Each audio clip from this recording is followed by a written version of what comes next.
Account chapter 6 साझेदार का निवृत्ति। मैं आपकी टीचर योगी स्नेहलता। माधव, राधा और गोपी।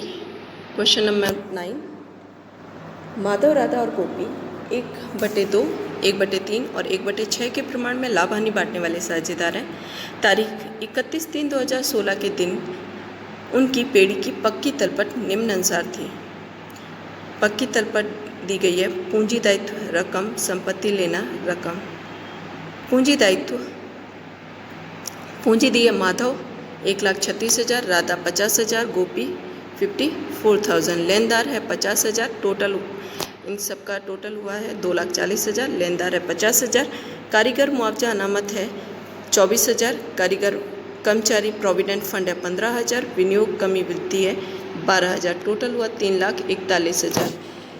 संपत्ति में है रोकड़ बैंक 12,000, देनदार 80,000, डूबत ऋण अनामत 5,000, माइनस करने पे 75,000। स्टॉक है 62,000। विनियोग की बाजार कीमत 64,000 है, पर 58,000 दिया है। पेटेंट 35,000, मकान 75,000, विज्ञापन अभियान खर्च 24,000। टोटल है 3,41,000। राधा तारीख 31/4/2016 के दिन साझेदारी के रूप से निवृत्त होती है। साझेदारों के बीच में निश्चित की गई जो शर्त है वो पहली है, पेटेंट की कीमत 20% घटानी है, जबकि मकान की 90% तक घटानी है। कारीगर मुआवजा अनामत की जिम्मेदारी 30,000 निश्चित की गई है। देनदारों पर डूबत ऋण अनामत 5 से बढ़ानी है। राधा को ख्याति पेटे 40,000 चुकाने हैं। गत वर्ष अपलिखित की गई डूबत ऋण के 3,000 में से 500 मिले हैं। राधा को 5,000 रोकड़ चुकाने और बाकी की 2 समान वार्षिक हफ्ता में 10% ब्याज से साथ चुकाना है। पुनः मूल्यांकन खाता, साझेदारों का पूंजी खाता पक्की तलपट तैयार कीजिए और राधा की लोन खाता भी अंतिम भुगतान तक तैयार कीजिए। अब हम इसका सवाल करते हैं। स्टूडेंट्स, अब हम क्वेश्चन नंबर 9 देखते हैं। क्वेश्चन नंबर 9 में आपका कहा गया है कि जो साझेदार हैं, यहाँ पे हम बनाएंगे पुनः मूल्यांकन खाता, साझेदारों का पूंजी खाता, साझेदारों की लोन खाता। ये एक नया टॉपिक इस सवाल में आएगा। और साझेदारों का रोकड़ बैंक खाता, साझेदारों का आर्थिक चिट्ठा, और बस इतना हम खाते बनाएंगे। स्टूडेंट्स, यहाँ पे कहा गया है कि जो माधव, गोपी और राधा हैं वो 1/2, 1/3 और 1/6 का लाभ हानि का भाग लेते हैं। ओके, यहाँ पे इतना कहा गया है। अब हम एक एक करके जो अतिरिक्त जानकारी हैं उनके ऊपर से हम पुनः मूल्यांकन खाता तैयार करते हैं। यहाँ पे कहा गया है कि साझेदारों के बीच तय किया गया है। अब यहाँ पे कौन सा साझेदार, राधा जो है वो निवृत्त हो रही है। राधा निवृत्त हो रही है 1/4/2016 के दिन निवृत्त हो जा रही है। अब साझेदारों के बीच में तय क्या किया गया है? पहला कहा है कि पेटेंट की कीमत 20% घटानी और मकान की कीमत 90% रखनी है। तो सवाल के अंदर कहा गया है कि जो पेटेंट्स है 35,000 है, पेटेंट्स 35,000 कहे गए हैं, उनकी 20% रखनी है। तो पेटेंट्स की 20% करेंगे तो पुनः मूल्यांकन खाते की कमी कितनी हुई? 7,000। और उसके बाद कहा गया मकान को 90% ही रखना है, यानी कि 10% कम करना है। तो मकान की कीमत है 75,000, 75,000। तो मकान की कीमत की 10% आएगा तो 7,500, 7,500। उसके बाद दूसरा कहा गया है कारीगर मुआवजा अनामत की जिम्मेदारी 30,000 तक ही रखनी है। यहाँ पे सवाल के अंदर आपकी 24,000 कहा गया है, तो हम उसमें अभी नहीं, ये डायरेक्ट आपके दूसरे खातों में जाएगा। देनदार पर डूबत ऋण अनामत 5% से बढ़ानी है। देनदार पर डूबत ऋण अनामत 5% से बढ़ानी है। और यहाँ पे सवाल के अंदर आपके देनदार पर 80,000 है, 80,000 से डूबत ऋण अनामत 5,000 दिया गया।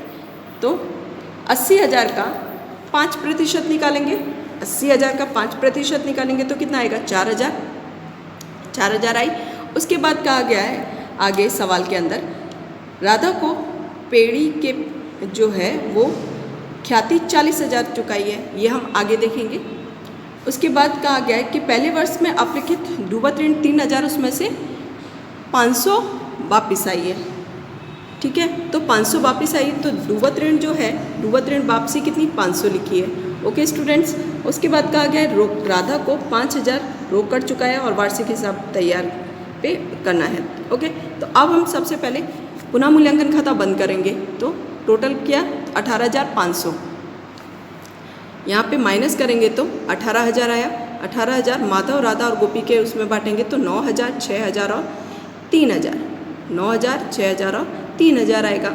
अब साझेदारों का जो पूंजी खाता है, साझेदारों का पूंजी खाता जो है वो बनाएंगे। साझेदारों का पूंजी खाता है तो शेष से आगे लाए 1,36,000, आपके सवाल के ही अंदर दी गई है 1,36,000, 50,000 और 54,000।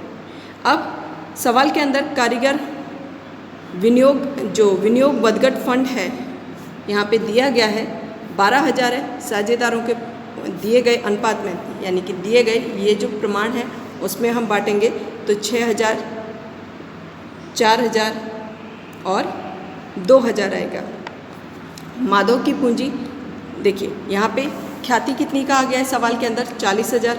राधा की जो ख्याति है उसका बंटवारा करेंगे तो माधव की पूंजी खाते उधार 30,000 और राधा की गोपी की पूंजी खाते उधार 10,000 और राधा की पूंजी खाते 40,000। माधव की पूंजी खाते उधार 30,000, गोपी की पूंजी खाते उधार 10,000 और राधा की पूंजी खाते जमा 40,000।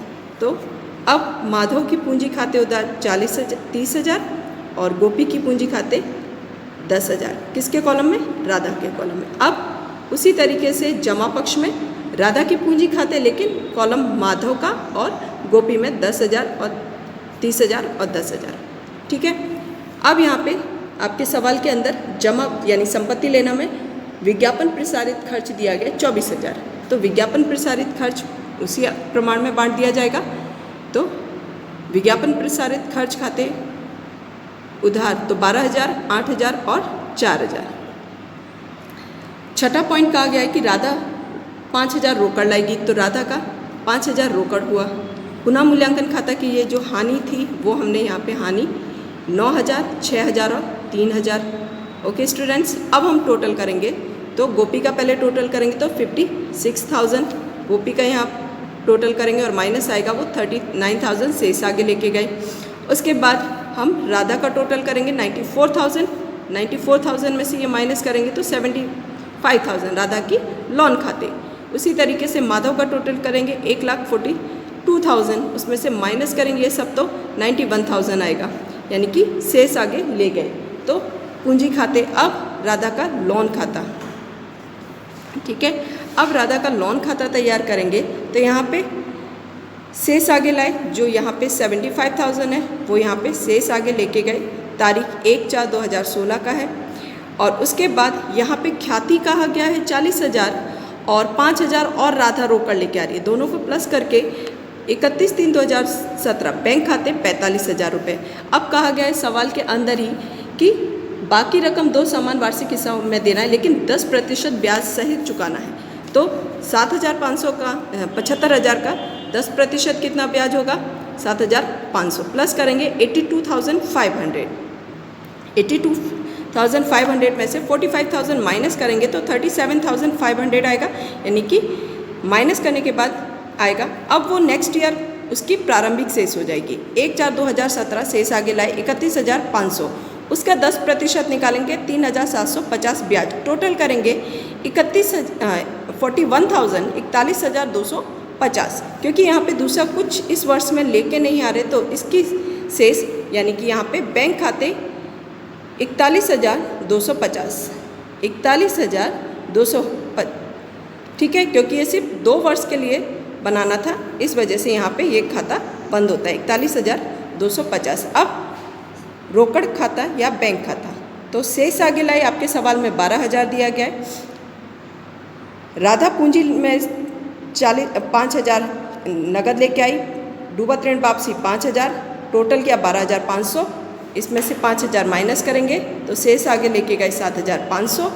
अब हम ये निवृत्ति के बाद का आर्थिक चिट्ठा, निवृत्ति के बाद का आर्थिक चिट्ठा, तो पूंजी दायित्व रकम संपत्ति लेना। यहाँ पे पूंजी है माधव की 91,000, गोपी की है 39,000, टोटल होगा 1,30,000। राधा की लोन 75,000, लेनदार आपके सवाल में 50,000 दिया है, प्रोविडेंट फंड 1,50,000। कारीगर मुआवजा कहा गया है कि आपको 30,000 तक ही रखना है, तो 30,000। उसके बाद पेटेंट 28,000 क्योंकि 7,000 कमी हुई है। मकान 67,500, स्टॉक 62,000 और देनदार 80,000। डूबत ऋण अनामत 5% तक बढ़ानी है, यानी 5,000 था प्लस 4,000 और, यानी कि टोटल कितना हुआ 9,000। तो 80,000 में से 9,000 माइनस करेंगे तो 71,000। रोकड़ 7,500, विनियोग 64,000, विनियोग 64,000 और टोटल करेंगे इसका 3 लाख, इसका टोटल आएगा 3 लाख। ओके, तो इस तरीके से स्टूडेंट ये सवाल कंप्लीट होता है। यहाँ पे हमने पुनः मूल्यांकन खाता, साझेदारों का पूंजी खाता, राधा की लोन का खाता और रोकड़ बैंक का खाता और निवृत्ति के बाद का आर्थिक चिट्ठा हमने तैयार किया। यहाँ पे ये क्वेश्चन कंप्लीट होता है। Thank you.